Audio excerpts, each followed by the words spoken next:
So, your uncle. What's wrong with him? He's possessed. As in the devil? Something like that. He says a dark man is following him, watching him at all times. What do you make of it?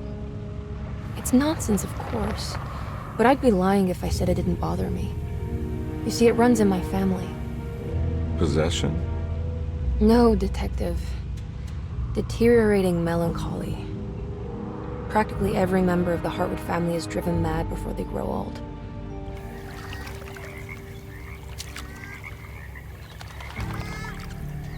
But Jeremy didn't kill himself. Is that why he's at Derceto?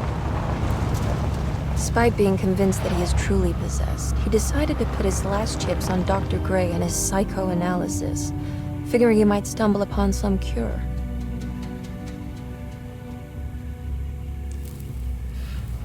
You mentioned the letter. I received a disturbing letter from Jeremy accusing the staff and all the other patients of being involved in some cult. And now they are also out to get him. Could it be real? Or is it all just in his head? It's a story he tells himself, Mr. Carnby.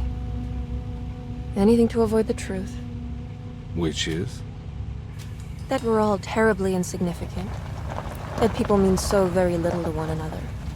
That there is no one out to get Jeremy Hartwood because he isn't worth getting. Here we are.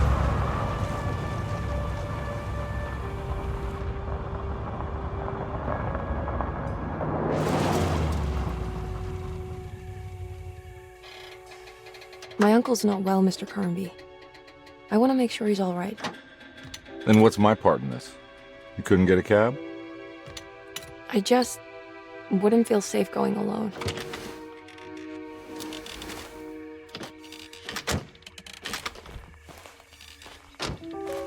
Did you bring a gun? Yeah. You think it'll actually come to that? No. But you might need to wave it around depending on how agreeable the staff will be. What exactly are we gonna do when we find Jeremy? I don't know. Let's just find him first.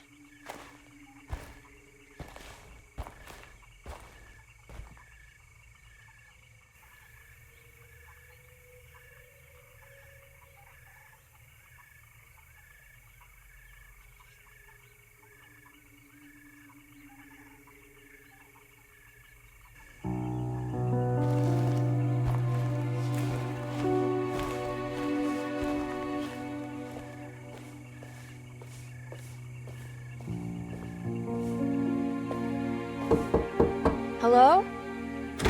Hello? Looks abandoned. It can't be. There has to be someone around. Wait here. I'll go around back.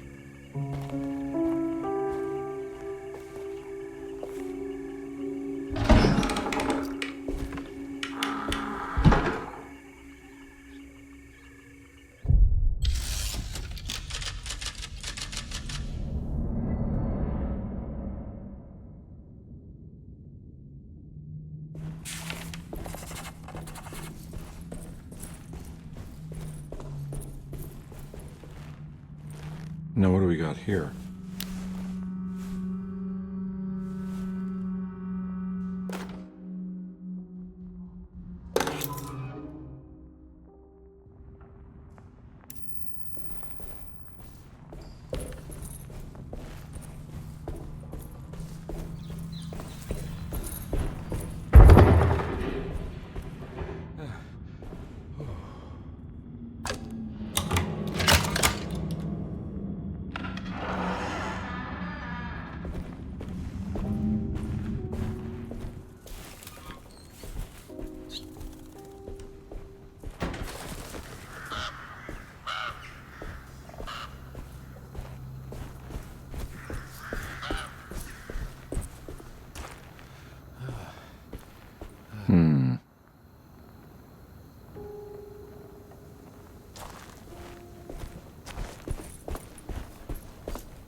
That's one big tree to fit inside a conservatory.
Don't mind if I do.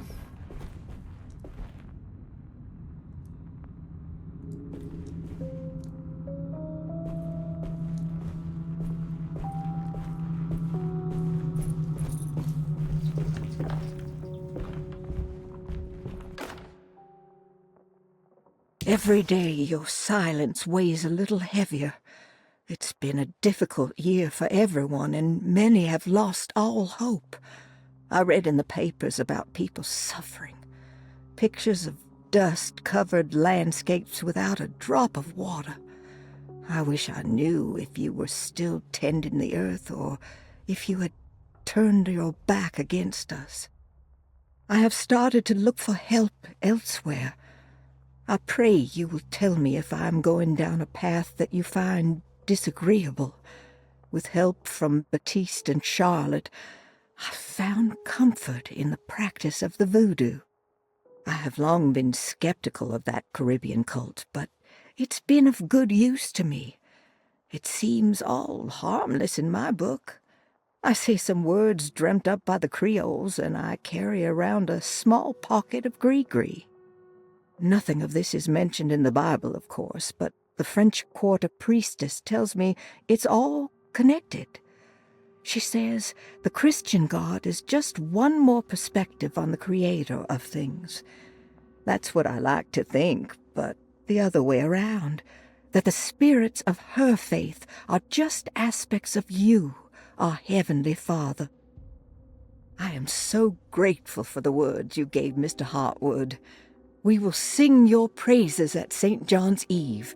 The world will be blessed soon again. Only the sacrifices of the Old Testament compare to your demands. Let it be the truth. A mother of earth, wood, and dirt. A mother of 1,000 young. Sacred sand, $1. Black cat oil, $1.50. Devil shoestrings, $0.25. That makes $2.75, madame. What was that you were telling the doctor? A goat without horns. What does that mean? You must have misheard me, madame. I said no such thing. Please, I know I don't look like any of you, but I'm devout. I'm ready to do what it takes. Do not be so eager to sacrifice the few things you have left, madam. Now please, leave my store. A goat without horns.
What was that?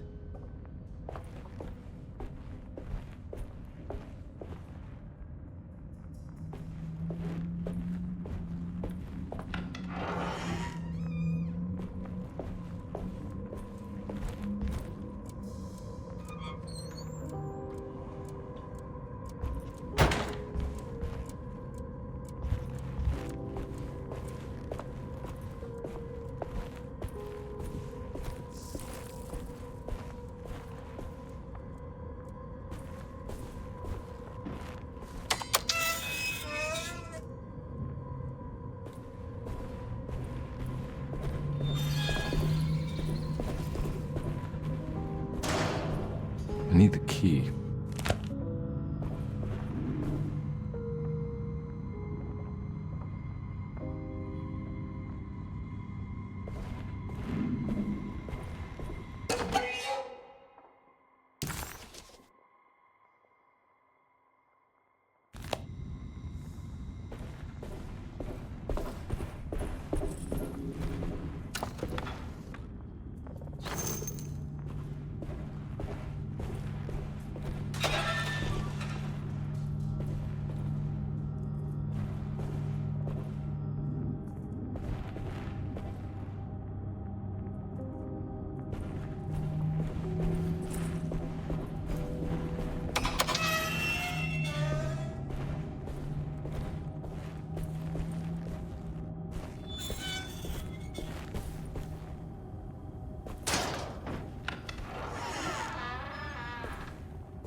Please do not touch the boiler.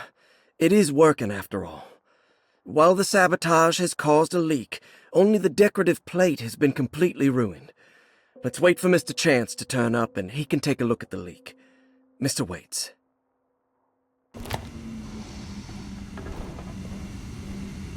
That doesn't look safe.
Sunday, June 22nd. I spent all day looking for Jeremy. I should have cared for the others, but I'm scared that he will do something irreversible. Cassandra is upset that I didn't give her the latest shipment of pain medication that Waits brought from the post office yesterday. I would have given it to her, but the company didn't send a new key this time around, so the box is just sitting there on my desk. They must have figured we had plenty of their gimmicky keys by now. I only remember seeing one lately. Grace was playing with it inside the grand parlor. Unless it turns up by itself, it will have to wait. I have to figure out where Jeremy is. I think Jack knew something. That dog of his found a strange rot permeating the house. She's showing us, he said. Like those blots and streaks of fetid rot was talking to him.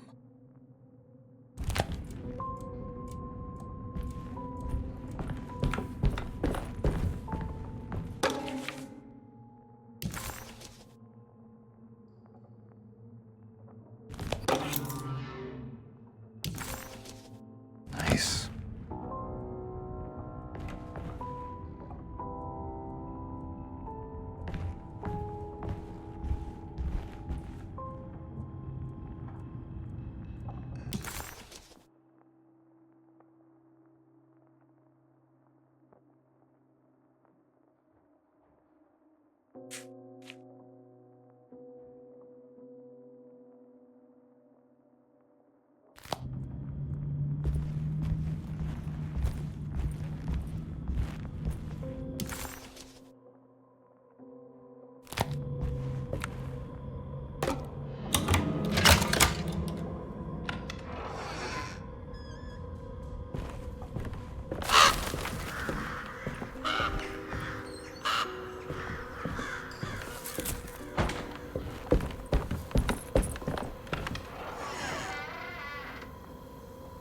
Oh.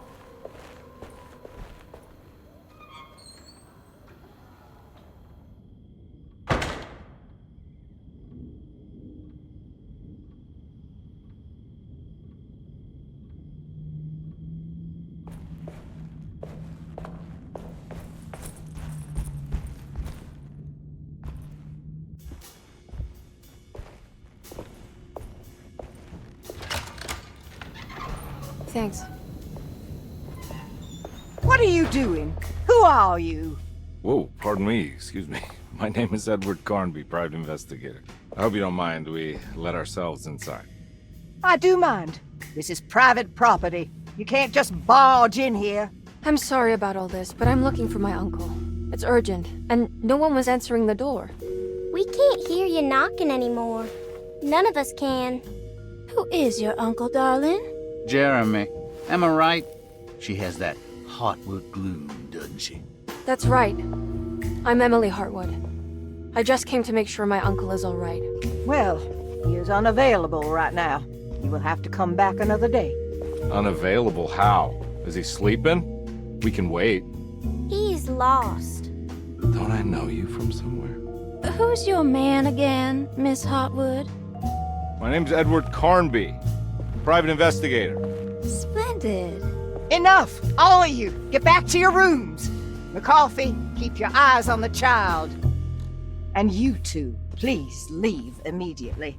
Look, we're not here to cause any trouble. Just let us see the old man, satisfy the curiosity of my client here, and we'll be off.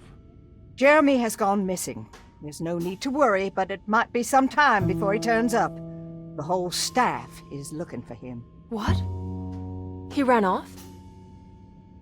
I don't have time for any of this. Please, come back tomorrow. All right, in that case, we'll just wait in his room. You don't mind, do you? It's upstairs, right?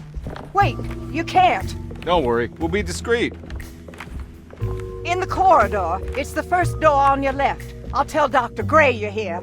Excellent. Thank you, madam.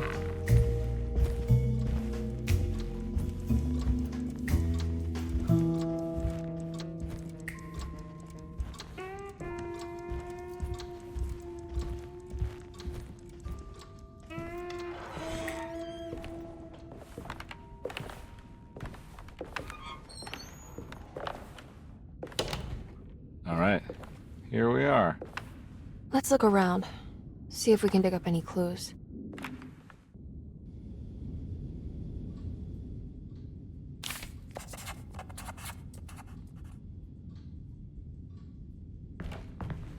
I'm not done here yet.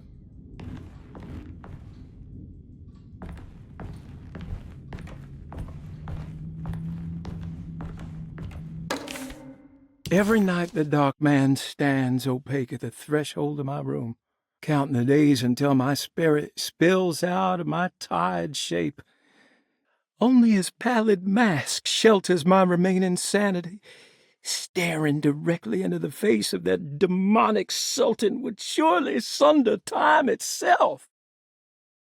Would he have looked the same to my father as he struggled for his life? Does his veiled face haunt my niece quite the same way? I wish so that I could rest my soul in that sunburnt convent of Tarawea. Would I find you there, Juan? Or Senora Perosi, back from the beyond? Every night I hide from him, moving from one misshapen memory to another. Scenes conjured out of fantasy and delirium. Places I struggle to even paint. I wish I understood your death, Senora. Is there anything I could do for you but bury you in that bleak necropolis? That triumphant chapel rising above the ledges and the oven vaults shall be your sepulchre, where you may rest, and I shall weep. How did you first come to understand such things, Senora? How did you know that the battered boil in the basement would lead me to Lafayette Cemetery?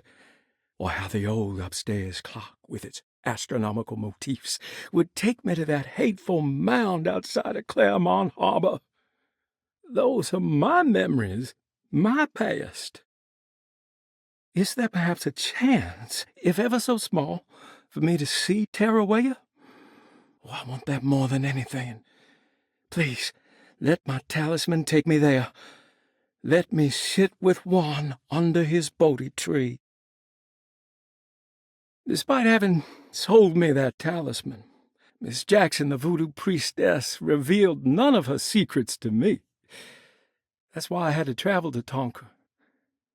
Instead, she cruelly told Baptiste, my caretaker, that he would be betrayed and killed in the most awful way, that the one he loved would pierce his thigh with a sharp spear, and that he would be devoured by his own mother. What a terrible thing to say. The people of Derceto are becoming dangerous. They do not understand what they are doing. I must do something to stop them. I tried talking to Dr. Gray, but he confuses my worries. He's caught up in treating me. How can he expect evil to be cured with medicine and conversation? The orderlies, the housekeeper, and the patients are all deranged. They will call upon evil to enter this world. All will be lost. Everything. Unless I can find the clerk, Mr. Waite. He seems to be a clear-thinking man. Maybe Beauregard. The dark man offered me a prison, and I accepted. I signed that miscarried contract and entered the dark pact. Everyone is safe, except for me.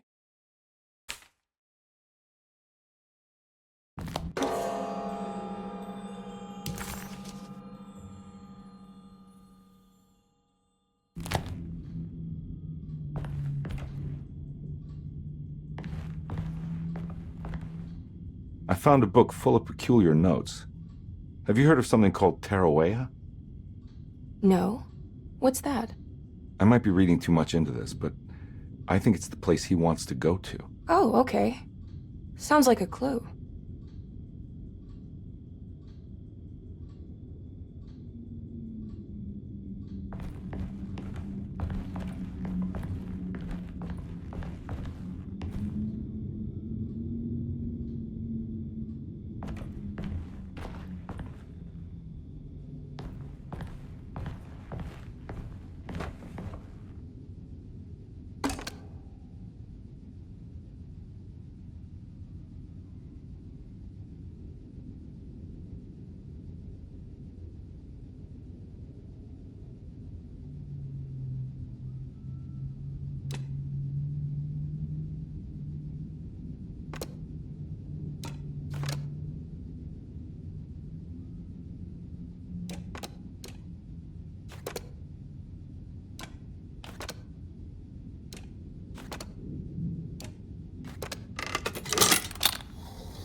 Hey, you know anything about this? Looks like some sort of talisman.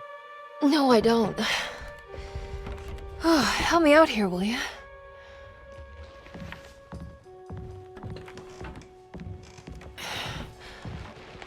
Would it kill the guy to throw some of this stuff out? I'd be crazy too if I had this much junk lying around.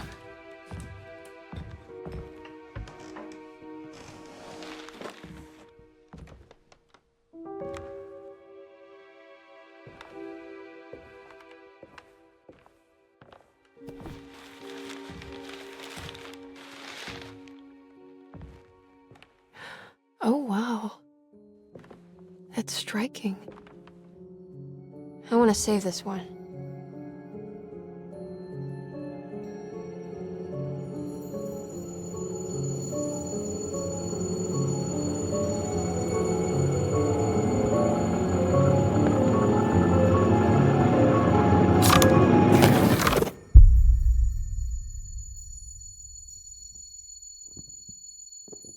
All right, come on. I want to go see Dr. Gray.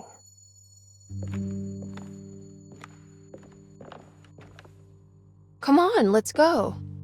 Yeah, I'm coming.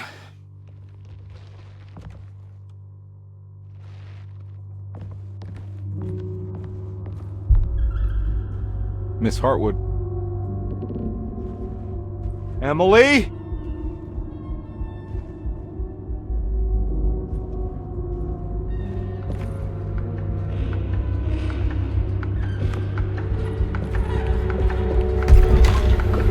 What the hell is going on? Where am I?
Ah!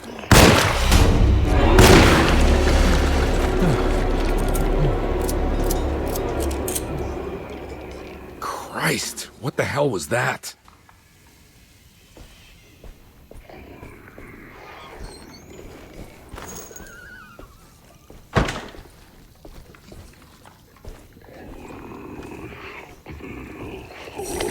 Ah!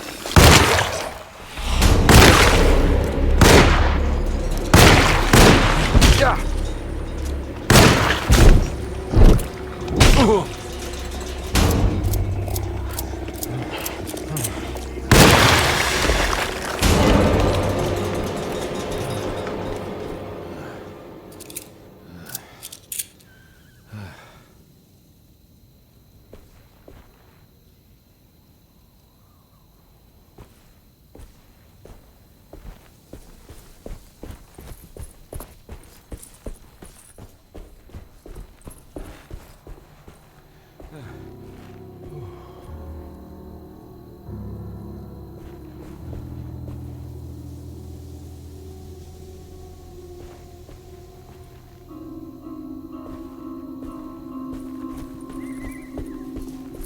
What the hell is going on?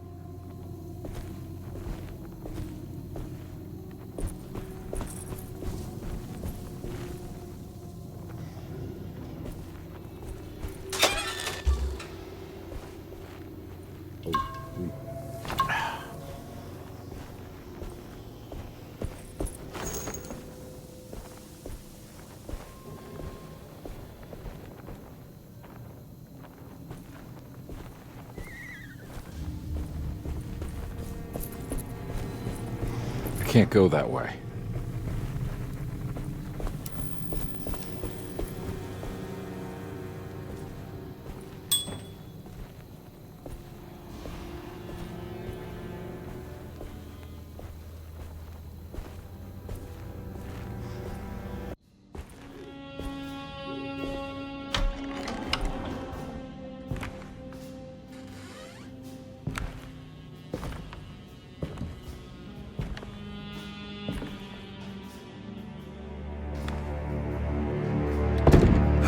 Don't let them get inside, Carnby. They're not the good kind. Is this your store? There are no owners here. We both strangers in Jeremy's story. Jeremy did this. How? The pact with the dog man. Jeremy warned us, but we didn't think much of it. I'm Detective Edward Carnby. I was hired by Jeremy's niece to find him. Oh, yeah? How much she paying you? $150. She's sure getting her money's worth tonight. Are you a thinking man, Carnby? No, not if I can help it. You know, I think Jeremy's hiding in a way we can't find him. He has this juju necklace that guides him. The talisman? That's right. It's some magic charm he got from Miss Jackson down the street. The voodoo priestess? You know surprising things, Carnby. Yeah, the Mama Loa. Here, take the key. I locked the gate to save her place from all the ghouls and goblins getting inside. Maybe if you go there, you can find some clues to show you the way. Thanks. I'll have a look.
You want to come along?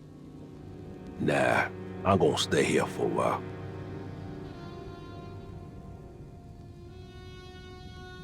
Anything I can do for... Sorry, I didn't catch your name. Baptiste, just tell my sister Lottie I'm alright if you see her.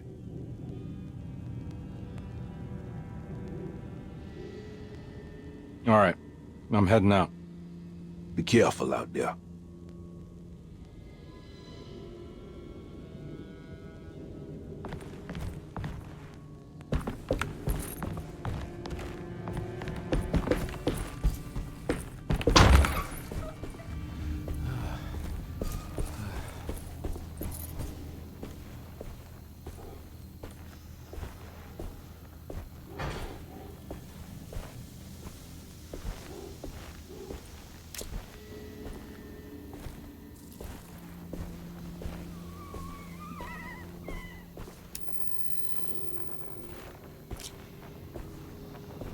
Ah!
I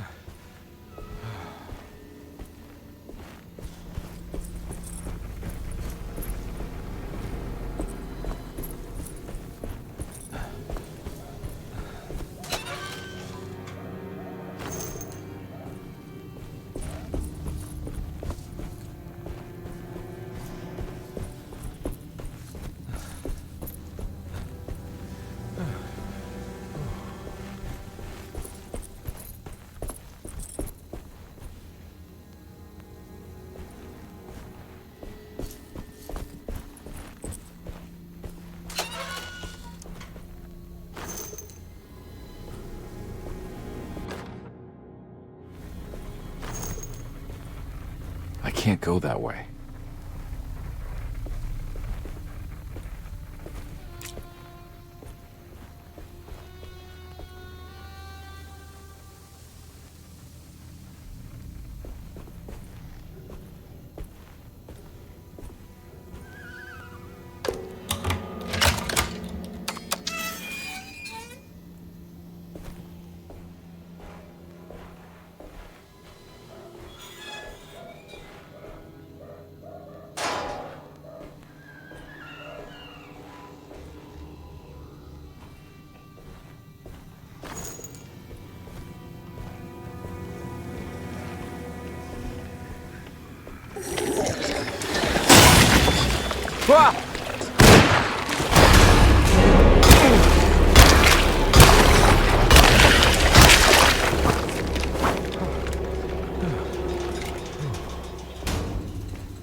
Oh.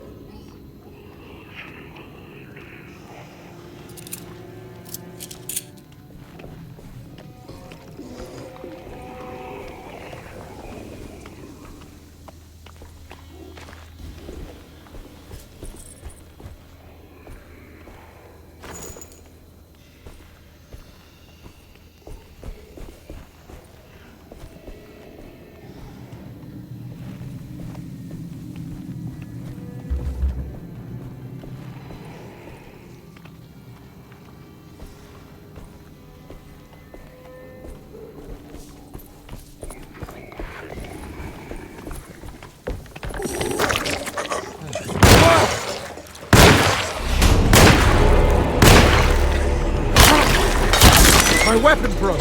Ugh!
I recognize this place. It's Miss Jackson's seance parlor.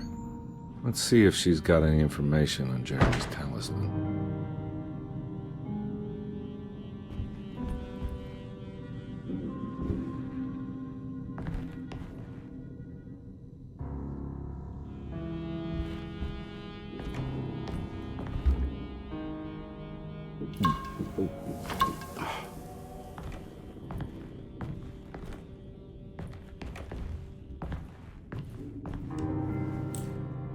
It's the talisman, like the one in the painting.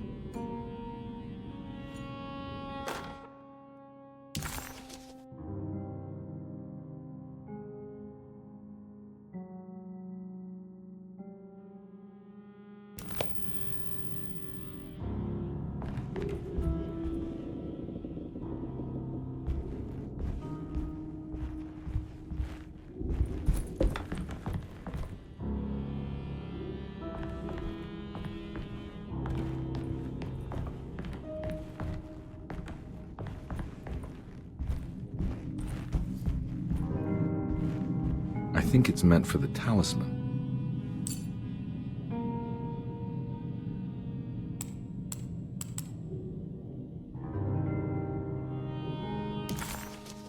He recognized this place. It was Miss Jackson's seance room.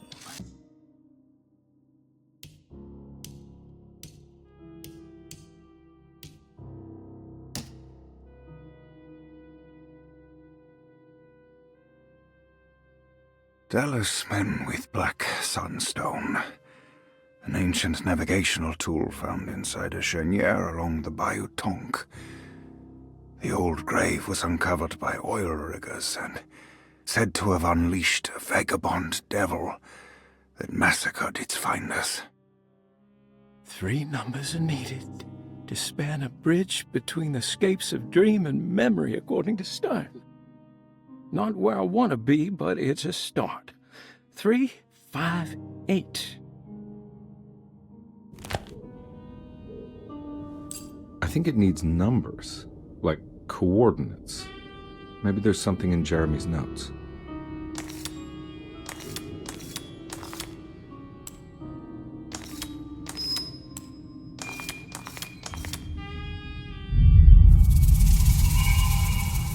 It's showing something. A place? Where is that? Huh.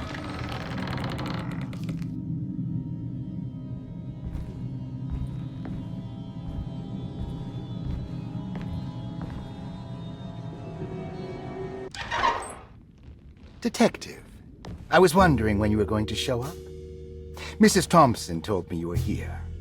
I understand you are working for Jeremy Hartwood's niece. Yeah, I guess so. I mean, you're not wrong. We came here for her uncle. I just didn't expect... I didn't expect this. You are Dr. Gray, right? That's right. You don't happen to have some identification, Detective. I'm not keen on having strangers prying into my business. Oh, Detective Edward Carnby, Decatur Street, New Orleans. Enjoying the Vieux Carré, Detective? Those old French quarters, the voodoo people, the gangsters. I'm sure you live an exciting life. Well, it's not quite like the stories, Doc. Just trying to make a living. Aren't we all making a living? Well, welcome to Derceto, Detective. I hope your time here will be useful. Now, what can I do for you? Why don't you tell me where I can find Jeremy Hartwood? Why wouldn't that make for a short visit? I wish I could tell you, but I'm afraid I don't know. A drink, Detective? Anything brandy. Oh, you do belong in the French quarters, Detective. Armagnac or cognac? You know, just give me the cheap stuff. I'm not much of a connoisseur. Having low standards is not a virtue, Detective. Let me see if I can broaden your perspective. What can you tell me about Jeremy? I wouldn't want to go into details about his condition. Doctor-patient confidentiality. I'm sure you understand. Sure, but he is crazy, and he's gone missing. Why? Here, try this. Ooh, it's good. Got a bite? It's called a sidecar. The trick is not to be afraid of the tartness of the lemon. Then for goodness sake, don't overdo the triple sec. Okay, what can you tell me about Jeremy? Well, let me think. He is an anxious man, constantly worried about events not presenting themselves according to his model of predestination. He complains about things not being carried out in the right order, and that some things simply shouldn't be. Is any of this helpful to you? Not really. I was hoping for some direction where to look next. I'm sorry. I have nothing for you then. You should talk to my orderlies. They have been looking for him for a while now. I'm sure they would appreciate your help. Yeah, I ran into Batiste earlier. Come to think of it, he might have given me a lead. Oh, excellent. So your investigation is already underway. I'm gonna go, but I'm sure we'll meet again. Looking forward to it. Safe returns.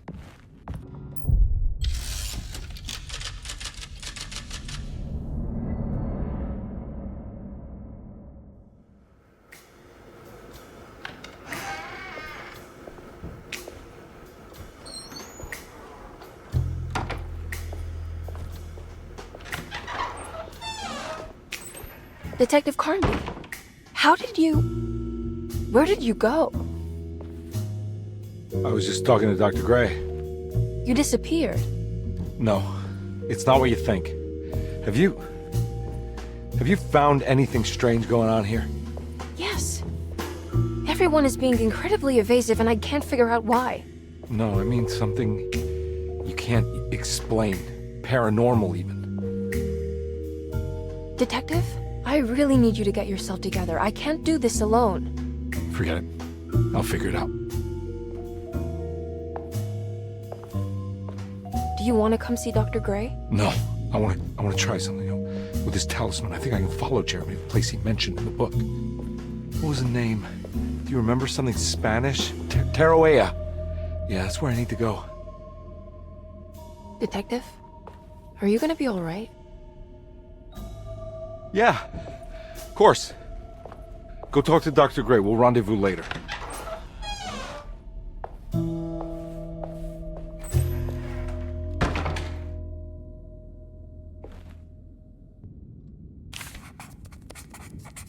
This talisman brought me back from the French Quarter in the blink of an eye. If Jeremy can travel so easily, then he could be hiding anywhere, even Tarawea. If he can do it, so can I. I just need to figure out how the talisman works.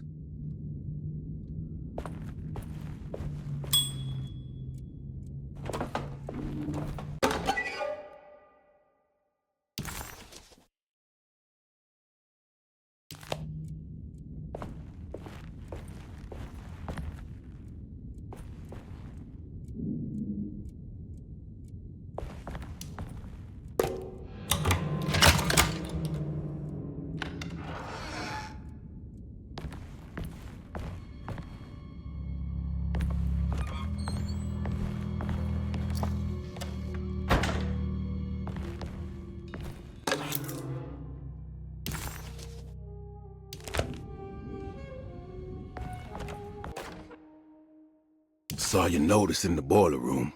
You should know Mr. Chance won't be coming back. I got no business being in there myself, but you can take a valve from the wine cellar if you want to try to stop the steam pouring out.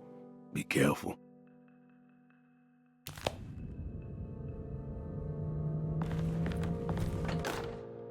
Dr. Elmore Lee Gray is Derceto's chief doctor. Accounting and all administrative work is handled by me, Paul Waits. Magdalena Thompson, or Mags, is responsible for the household. Jean-Baptiste and Charlotte Tabois are responsible for keeping the guests' medical regimens in check. Finally, Jack Chance is our gardener, who can occasionally be seen in the conservatory, but is for the most part busy outside. There are currently 6 guests at Derceto. Malcolm McCarthy and Ruth Tallant reside on the first floor. Jeremy Hartwood, Elisabetta Perosi, Grace Saunders, and of course, Cassandra Beauregard live on the second floor.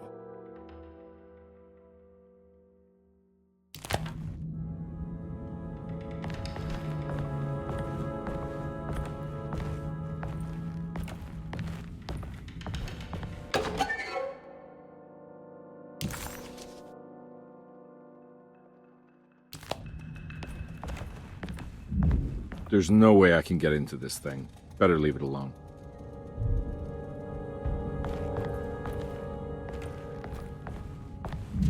There's no way I can get into this thing. Better leave it alone.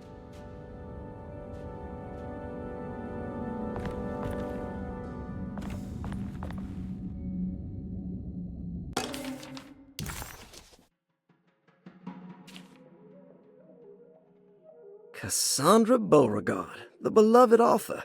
Very exciting, isn't it? What do you want to put down for reason for admission?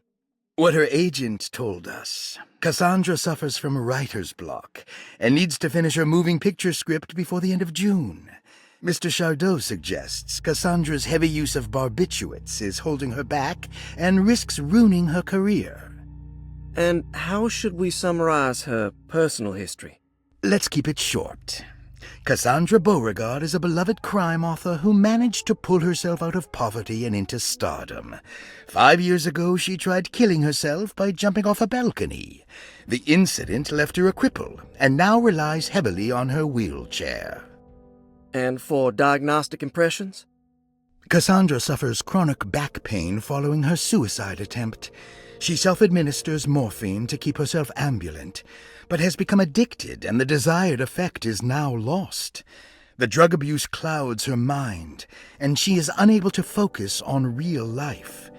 To save herself from this insight, she instead makes up stories to fill out the gaps in her own thought process, resembling the Korsakoff syndrome. Oh, bravo, Doctor. How will you treat her? First of all, she needs to be weaned from her drug addiction, and hopefully it will resolve her compulsive lying. Then look into permanently numbing her pain in her back through surgery. Finally, deal with her suicidal thoughts. Fantastic. With such a short time before June, I really hope she gets better soon. We will do what we can. Grace Saunders, 11 years old. Reason for admission? The mother insists on strict supervision by a proper gentleman to avoid further perversion of Grace's adolescence. Personal history?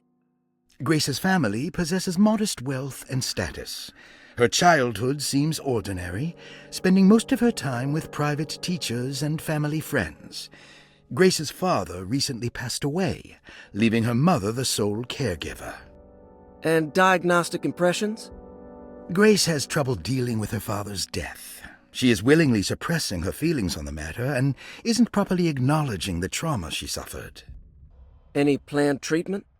Grace needs nothing out of the ordinary. She simply needs parental guidance. Eventually, we can work on her feelings toward her father. Thank you, Doctor. I'll finish the paperwork and get her installed. Malcolm McCarthy, 54 years of age. Reason for admission? McCarthy admitted himself to Derceto, stating simply that he needs some damn rest. And personal history? McCarthy claims he used to work as a lawyer in Baton Rouge, but says he can't go into details because of some legal dispute. His background remains largely a mystery, except for the occasional clue that he drops in conversation. Huh. And diagnostic impressions? McCarthy is an anxious man and an alcoholic. He often tells half-truths due to some deep-seated inability to trust other people. And how will you treat that? McCarthy will take some time to open up. Spending time with Jack's dog or the child should be good for him. Their harmless nature will help build his sense of trust. Thank you, Doctor. Elisabetta Perosi, 33 years old? What should I put down as reason for admission? Well, Perosi broke into Derceto and was found wandering the grand parlor. She was confused and suffered partial amnesia. She insisted she belonged here and offered to pay for her stay. Right. What do you make of her story? Perosi claims to have been a member of the Astarte artist colony some 20 years ago, a claim that seems contrafactual due to her young age. She looks to be and even thinks she is 33 years of age. That would make her a child at the time. It seems fair to say that Perosi's story is untrue, deliberately so or not. Diagnostic impressions? Do you have anything? Perosi's story is peculiar, because she retracted her story about the artist colony. She no longer claims to be the same person as Elisabetta Perosi. However, my staff's research has confirmed there was a Perosi at that time who was in her early 30s. I suppose this case will take some time to investigate. How will you go about it? I wanted to contact the real Perosi, but it seems the whole colony disappeared one night. September 29th, 1915, during a hurricane. I will have to take it slow and figure out what this spell of impersonation could have been. Oh, I'm sure it will all clear up eventually. Thank you, Doctor. Ruth Talon, 29 years of age. Reason for admission? Ruth's father wishes that his daughter be removed from New Orleans nightlife for the foreseeable future. He fears that her overly free spirit is tarnishing the family's reputation. Sounds simple enough. Personal history? Ruth comes from considerable wealth. Her family owns several hotels and restaurants. Unlike the rest of the family, her sense of adventure has taken her around the world, including France during the Great War as a photojournalist. The last decade, she has provoked many rumors of being a debauched flapper, bordering on nymphomania. And diagnostic impressions? Despite her father's frivolous reasons for her to be admitted, Ruth does seem to provide an interesting case. She is refreshingly open and doesn't shy away from talking about her life during the war or her continuous celebration after returning to the States. She is admittedly a sexual deviant and feels no remorse. And her treatment plan? Simply staying at Derceto should do wonders for Ruth. If not, at least for her family's reputation. Ruth doesn't need to change, but with therapy I might be able to share with her some sympathy towards her family. I doubt she will settle down and become as dull as the rest of them, but at least she might try to be more discreet in the future. Looks like all the patients are accounted for, except for Jeremy.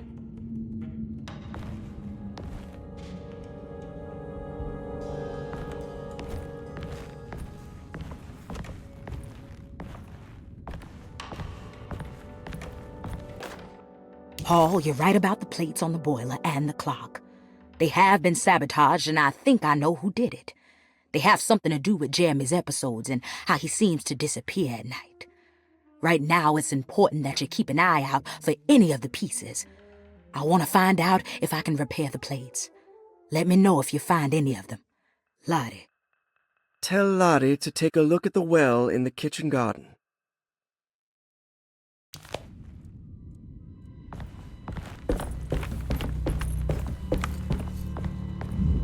There's no way I can get into this thing. Better leave it alone.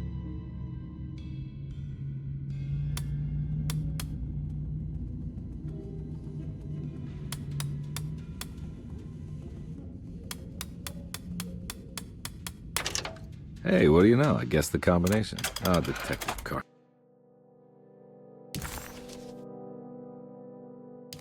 You beautiful bastard.